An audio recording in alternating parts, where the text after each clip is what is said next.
Assalamualaikum viewers, welcome to my channel. Viewers, I hope you all will be fine. In my previous video I discussed with you the definition of a set and the expression how we express a set. So in this video I am going to explain the types of sets. So there are few types of sets. There are a lot of type of sets. So there a few are here: proper set, improper set, power set, disjoint set, subsets. So all these the types of a set. And now let's start the explanation of the different type of a sets. So here are very few and basic definitions of a set. The basic definitions of sets are finite set, infinite set, empty set. Finite set. What is finite set? A set which has countable or limited elements is called finite set. A finite set which has countable और limited elements. एक ऐसा set finite set is finite set is that set. एक ऐसा set finite कहलाता है जिसके elements countable means के गिने जा सकें, ऐसे एलिमेंट्स जिनको आप फिंगर टिप्स पे काउंट कर सकते हो. जैसे मेरे पास कोई एक सेट हो जाए, set is equal to 1 2 3 4 5 6 7 8 9 10.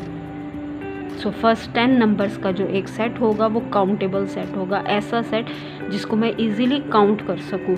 This is called finite set. और लिमिटेड मीन्स कि उसके नंबर्स जो होते हैं वो लिमिटेड होते हैं. आपको मालूम होता है कि नंबर यहाँ से स्टार्ट हो रहे हैं और यहाँ पर ख़त्म हो रहे हैं. फॉर एग्जांपल जैसे मैंने अभी आपसे कहा कि मेरे पास एक सेट है, A is equal to the elements of this set are 1 2 3 4 5. These are very limited and countable elements. 1 2 3 4 5. These are limited. First 5 elements and countable. I can easily count these elements. So that's why this is called a finite set. Next one is infinite set. Infinite set, a set which has uncountable or unlimited elements. A set which has uncountable or unlimited elements is called infinite set. के एक ऐसा set जिसके elements uncountable हों, means के आप उनको count नहीं कर सकते, एंड अनलिमिटेड के अनलिमिटेड हों, उनकी कोई भी एक मखसूस आपको उनका एंड मालूम ना हो, आपको उनका आखिरी पॉइंट मालूम ना हो. These are called unlimited. So these sets are called infinite. The type of this is as A is equal to 1 2 3 4 5 up to so on because there is no end point. There is no end point. हमें मालूम नहीं है कि ये set कहाँ पर ख़त्म हो रहा है, कहाँ पर जाकर एंड हो रहा है. That's why this is called infinite set. Next is empty set. Empty set mean खाली सेट.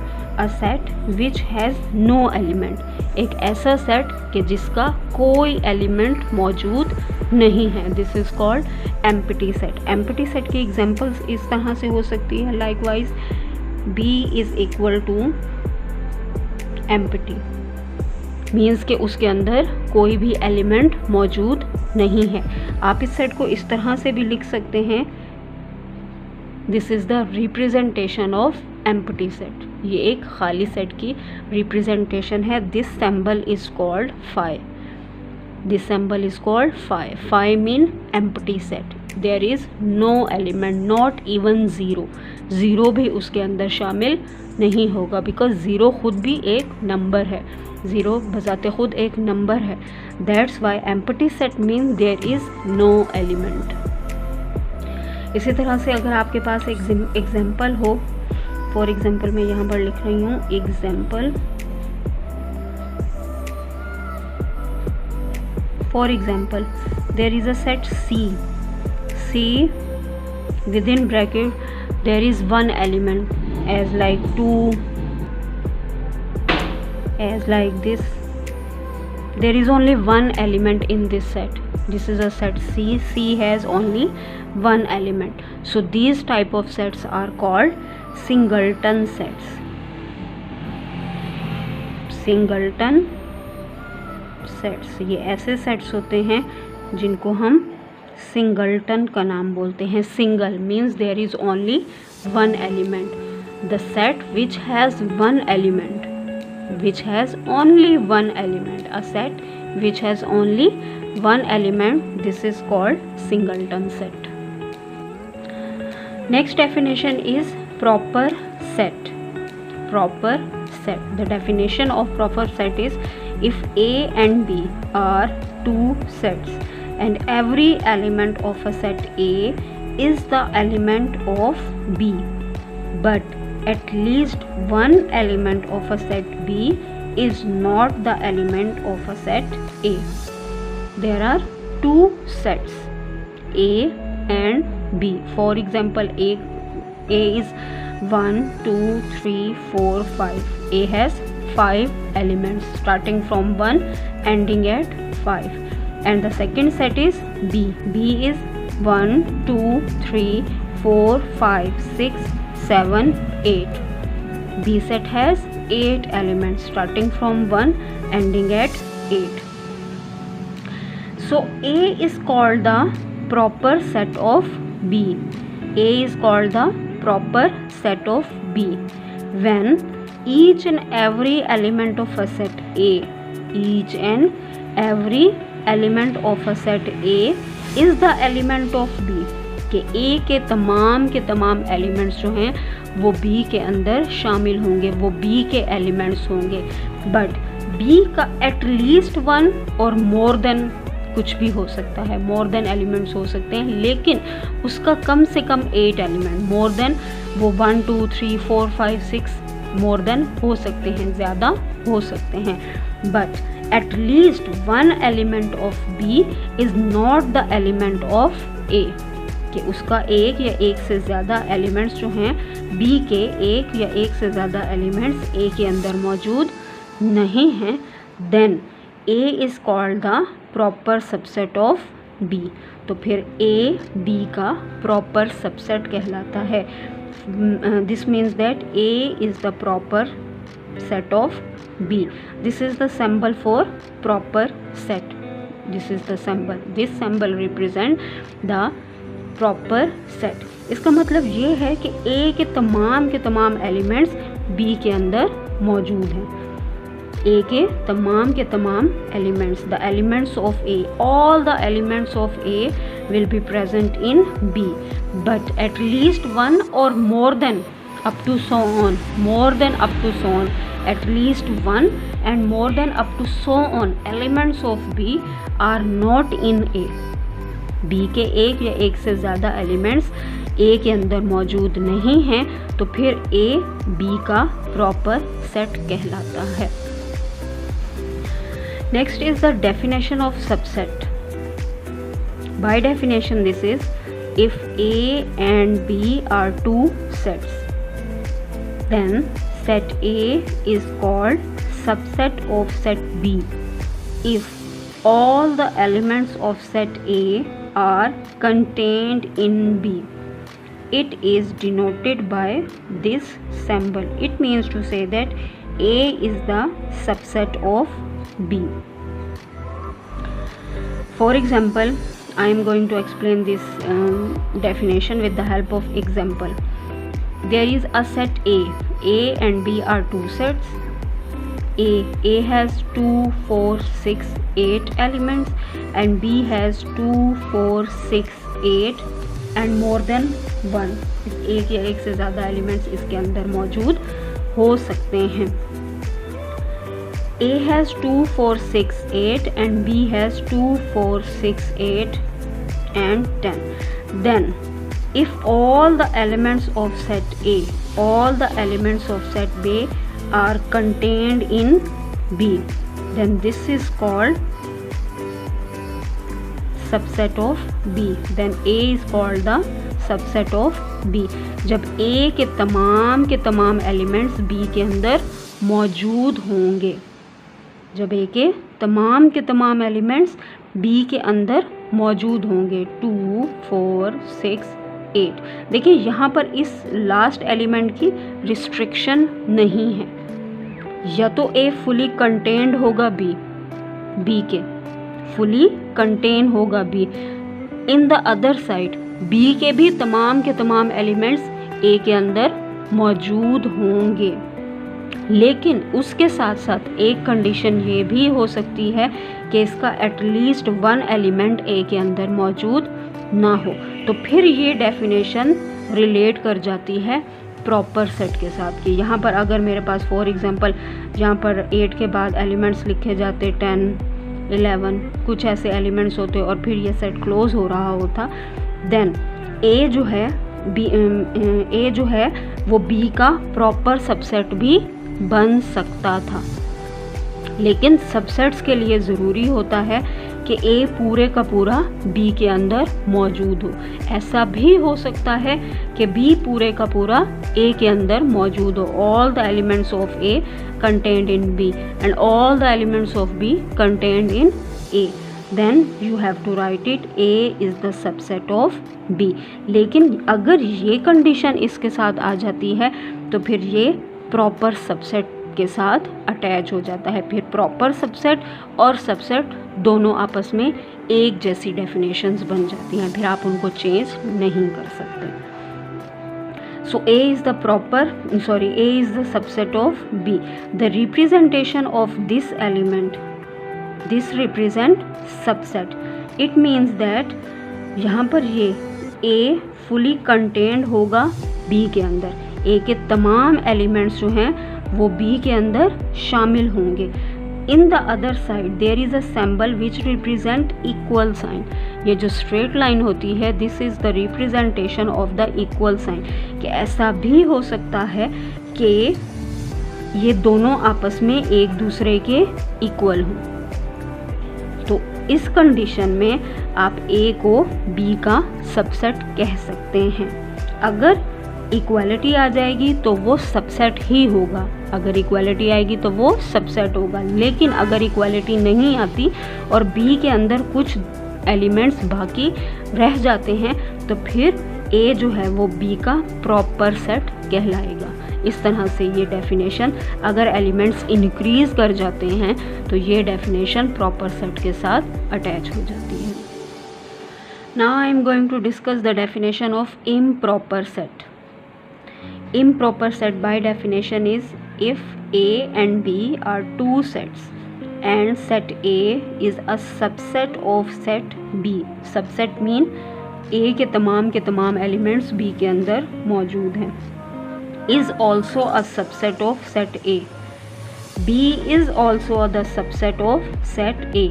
कि A B का सबसेट है and B is also the subset of set A, then A is improper subset of set B and B is improper subset of set A। कि अगर A के तमाम elements B के अंदर मौजूद हों एंड B के तमाम एलिमेंट्स A के अंदर मौजूद हों, A is the subset of B, B is the subset of A, then in this condition these two are called improper subsets। A is the subset of B, B is the subset of A। A के तमाम elements B के अंदर मौजूद है, B के तमाम elements A के अंदर मौजूद है। A is the subset of B, B is the subset of A। Then with these two conditions this is called improper set। In the other words, जाहिर सी बात है, दिखने में भी नज़र आ रहा है कि if you take its example, A is equal to 1, 2, 3, 4, 5 and B is 1, 2, 3, 4, 5। A fully contained in B, B is fully contained in A। दोनों के एलिमेंट्स सेम हैं, दोनों के each and everything, number of elements भी same है और elements भी same है। देन ए बी का सबसेट बन गया, बी ए का सबसेट बन गया। तो जब इस तरह की कंडीशन फुलफिल होती है कि ए बी का सबसेट है और बी ए का सबसेट है तो A is equal to B होगा। मीन्स कि ए के तमाम एलिमेंट्स बी के अंदर मौजूद होंगे, तो ये इक्वल सेट्स की डेफिनेशन भी बन सकती है। इसको आप रिलेट कर सकते हो इक्वल से। जब आप इन सेट्स के साथ इम्प्रॉपर की बात करोगे तो इम्प्रॉपर में ये कंडीशन आएगी, A is the subset of B, B is the subset of A। Only this condition, यहाँ तक आप इस कंडीशन को फुलफिल करोगे, A is the subset of B, B is the subset of A, then this is called improper set. लेकिन इन दोनों के साथ साथ अगर ये दोनों कंडीशंस फुलफिल होती हैं तो ये दोनों सेट्स आपस में एक दूसरे के इक्वल होते हैं। तो जब इक्वलिटी की हम बात करते हैं तो फिर सेम यही डेफिनेशन इक्वल सेट्स भी बन सकती है। Next definition is the definition of universal sets. अच्छा, यूनिवर्सल सेट्स के लिए मैंने बहुत से लोगों में कुछ कन्फ्यूजन्स देखी हैं जब बच्चे हमसे क्वेश्चन करते हैं and during the lectures. Universal set जो है वो अपने अंदर एक बहुत बड़ा कन्फ्यूजन रखता है। हम बात तो करते हैं कि यूनिवर्सल सेट एक ऐसा सेट होता है जिसके अंदर तमाम के तमाम एलिमेंट्स शामिल होते हैं। A universal set is that set which has all the elements. लेकिन अक्सर औक़ात क्वेश्चंस में और बुक्स में हमारे पास कुछ ऐसे क्वेश्चंस होते हैं जिसमें नंबर ऑफ़ एलिमेंट्स लिमिटेड दिए गए होते हैं और उस लिमिटेशन की वजह से हम उसको कह रहे होते हैं कि ये यूनिवर्सल सेट है।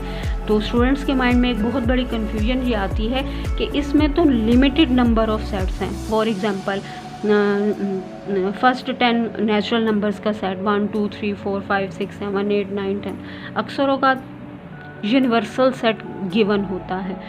तो उसमें number of set and only 10 elements are present.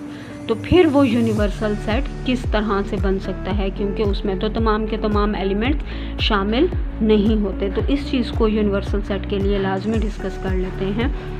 So first of all I am going to discuss its definition. Universal set by definition is a set which contains all possible elements.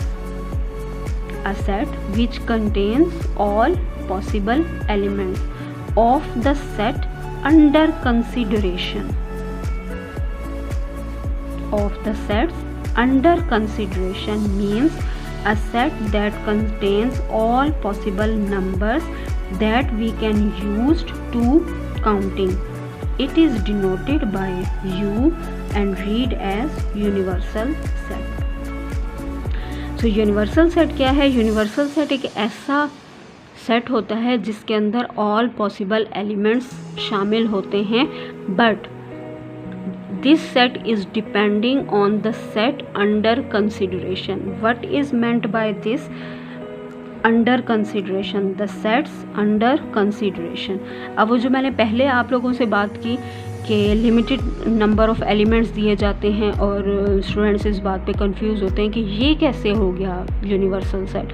तो वो under consideration क्या होती है, इस चीज़ को example के through मैं आपके सामने डिस्कस करती हूँ। So first of all, real numbers, set of real numbers का set. The real number set has all the elements which are present in this universe. Real numbers के सेट में वो तमाम के तमाम एलिमेंट्स शामिल होते हैं जो कि इस यूनिवर्स में मौजूद हैं, जिनको हम काउंट करते हैं, जिनको हम लिखते हैं। वो कोई भी नंबर हो सकता है, बड़े से बड़ा नंबर भी हो सकता है, छोटे से छोटा नंबर भी हो सकता है। That's why I have to write R is equal to R mean real numbers are up to so on. Negative side, left side is the negative side, right side is the positive side. तो left side all negative numbers के ऊपर base करती है और ये भी unlimited है, हमारे पास लास्ट नंबर मौजूद नहीं है। इसी तरह से दरमियान में zero and then start the positive numbers and all the positive numbers and up to so on. जितने भी दुनिया के नंबर्स हैं वो तमाम के तमाम जो हैं वो रियल नंबर्स के सेट में मौजूद हैं, चाहे वो सिंपल नंबर्स हैं, होल नंबर्स हैं, पॉजिटिव नंबर्स हैं, नेचुरल नंबर्स हैं, फ्रैक्शंस में हैं, डेसिमल में हैं, रैशनल हैं, इररेशनल हैं, कुछ भी हैं। All the elements are present in real number set. Real number set से फिर हम आगे फर्दर कुछ सेट्स निकालते हैं। जितने भी सेट्स हमारे पास आते हैं, हम बहुत से सेट्स के बारे में पढ़ते हैं, जैसे नेचुरल नंबर्स हो गए, होल नंबर का सेट हो गया, नेचुरल नंबर्स का सेट हो गया, कंपोजिट नंबर्स हो गया, सेट ऑफ इंटीजर्स हो गया, prime numbers, each and everything, odd numbers, even numbers, जितने भी सेट उसके बाद में आते हैं वो तमाम के तमाम रियल नंबर के सेट से कंसीडर किए जाते हैं। हम रियल नंबर के सेट को यूज़ करते हुए उन सेट्स को निकालते हैं, जैसे कि यहाँ पर लिखा हुआ है set of natural number n is equal to 1 2 3 4 5 up to so on. जितने भी नंबर्स हैं पॉजिटिव नंबर्स वो तमाम के तमाम नेचुरल नंबर्स हैं। And the numbers which are starting with 0 these are called whole numbers. W represent whole numbers, 0 1 2 3 4 up to so on. जितने भी इस टाइप के नंबर्स हैं 0 से स्टार्ट होने के बाद एंड तक जाने वाले वो तमाम के तमाम होल नंबर्स हैं। अब इन दो सेट्स को, ये जो बात हमने यहाँ पर की थी, the set under the consideration, अब जब मैं इन सेट्स को सॉल्व करूँगी तो मैं इन दो सेट्स को यूज़ करूँगी, नेचुरल नंबर्स और होल नंबर्स। नेचुरल नंबर और होल नंबर ये दो सेट्स हैं, ये यूनिवर्सल सेट फ़िलहाल नहीं है। इन दोनों का जो यूनिवर्सल सेट होगा वो रियल नंबर सेट होगा इन दो सेट्स के, क्योंकि ये तमाम के तमाम एलिमेंट्स 1 से लेकर अप टू सो ऑन, 0 से लेकर अप टू सो ऑन वो यहाँ पर मौजूद हैं। मतलब कि ये दोनों सेट इस सेट के सबसेट्स हैं। हमने इसी में से निकाला है ना, इन सेट्स को हमने इसी में से निकाला है। इसी के एलिमेंट्स लेके हमने नेचुरल नंबर्स बनाए हैं, रियल नंबर्स के सेट को ही लेके हमने होल नंबर्स बनाए, उसी में से ही 2-4 एलिमेंट्स ले लिए हैं हमने। तो इन दो सेट के हवाले से रियल नंबर इनका यूनिवर्सल सेट कहलाता है। इसी तरह से अगर मैं यहाँ पर एक सेट ले लूँ A 2 4 6 8 10 एंड B 1 3 5 7 9, तो मेरे पास ये दो सेट्स होंगे।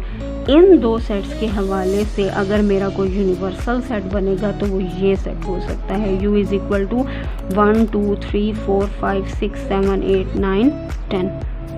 The set under the consideration, इन दो सेट्स की बेस पर ये हमारे पास यूनिवर्सल सेट है, क्योंकि ये दोनों सेट्स जो हैं वो इस सेट से निकाले गए हैं। इन दोनों सेट्स के एलिमेंट्स इस यूनिवर्सल सेट के अंदर मौजूद हैं।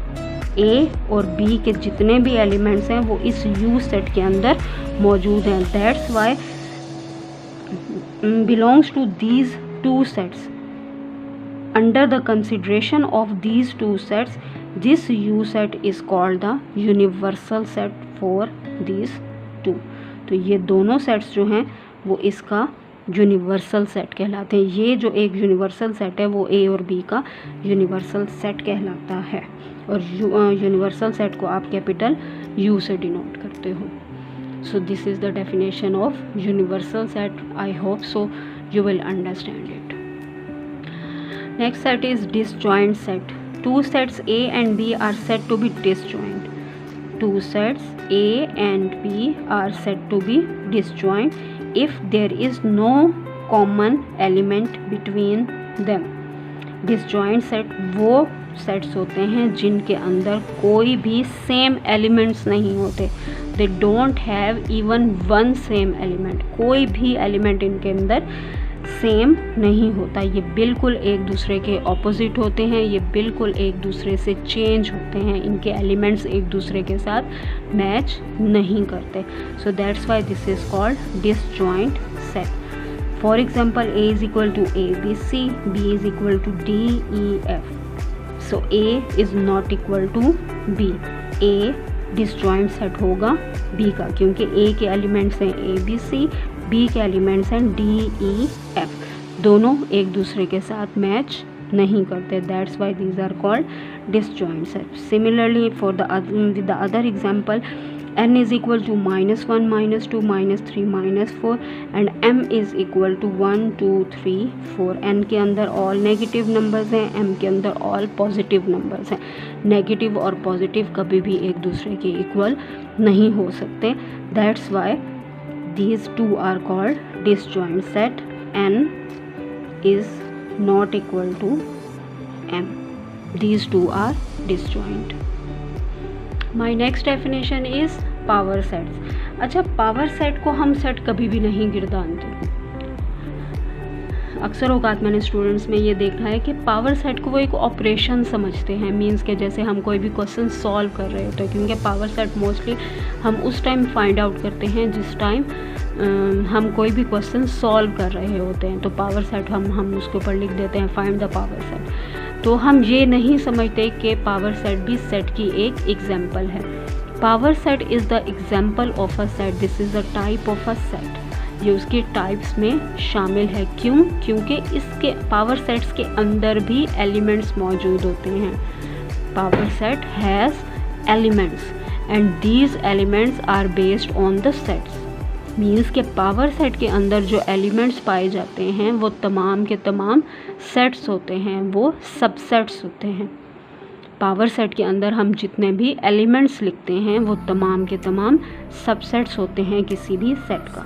सो by definition power set is a set consisting of all possible subsets, के कोई भी एक सेट जिसके अंदर तमाम पॉसिबल सबसेट्स हों, this is called power set of the given set is called power set and this is denoted by P of A। A कोई भी सेट हो सकता है, A B C D L M N W कुछ भी हो सकता है।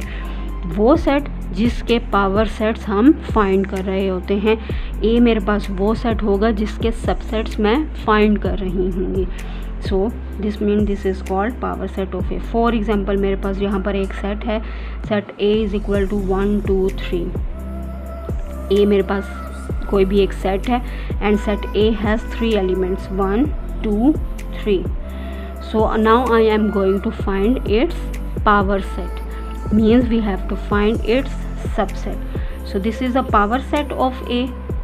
Power set mean this is a set. हम एक और सेट कंस्ट्रक्ट करने जा रहे हैं जिसके एलिमेंट्स भी सेट्स हैं। सो जब भी हम सेट को लिखना शुरू करते हैं तो आपको मालूम है कि हम सबसे पहले कर्ली ब्रैकेट यूज़ करते हैं। हमारे स्टूडेंट्स का एक बहुत बड़ा मेन इशू ये होता है कि वो पावर सेट्स को इनक्लोज नहीं करते कर्ली ब्रैकेट्स के साथ, जबकि पावर सेट एक सेट होता है और उसको कर्ली ब्रैकेट के साथ इनक्लोज करना चाहिए। So starting with the curly bracket, first one is empty set. Power set का सबसे पहला एलिमेंट हमेशा एम्प्टी सेट होता है, क्योंकि empty set each and every set का सबसेट होता है। सो this is the symbol of empty set. Now 1 first element, then second element, then third element, then after this 1 and 2, then 2 and 3, and then 1 and 3, and last one is 1 2 3, the set itself, means each and every set is the subset of everyone। मैंने आपको improper subset की definition बताई थी, the definition of improper. उसमें क्या होता है कि दोनों सेट्स आपस में एक दूसरे के इक्वल होते हैं, तो this is improper subset. So this is 1 2 3 and again this closed and again closed with this curly bracket, because these are the power set.